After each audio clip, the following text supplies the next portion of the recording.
কি অবস্থা গাইস, কেমন আছেন আপনারা সবাই? আশা করি সবাই ভালো আছেন। তো আজকে আমরা এসেছি সুন্দরীকে নিয়ে ডায়েরি ফার্মে ঘুরতে।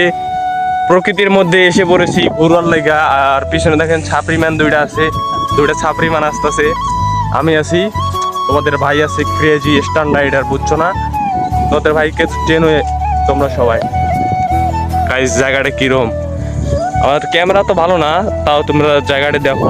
আর রাস্তা এটা মানে ভাই কোনো জায়গায় ভাই বাসা বইসা থাকলে ভাই ফিল পাবা না, বাইরে বাইরে বা একটা ফিল পাবা। ওয়েদারের যে ফিল ভাই দেখো, এরই মানে অস্থির। মানে কি কমো ভাই, আমরা থাকি এখন, আমরা কিন্তু ঢাকায় থাকি।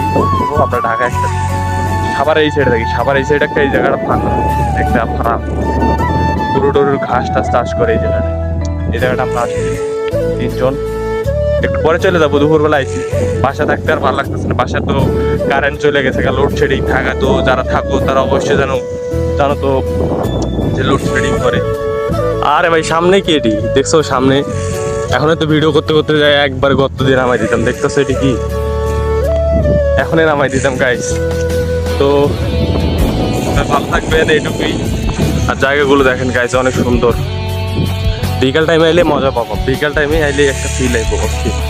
ওই দেখতেছেন দূরে এই যে ছাপড়িরা ছবি তুলতেছে আমার লগে, যেটা আছে এই যে দূরে দেখতেছেন, এই বলা হয়ে গেছে দাদা আইতেছে ছাপড়ি দুইটা, একবারে রিল্যাক্স সাইড আইতেছে, দেখতেছেন আপনারা। তো সবাই ভালো থাকবেন, বাই বাই গাইস।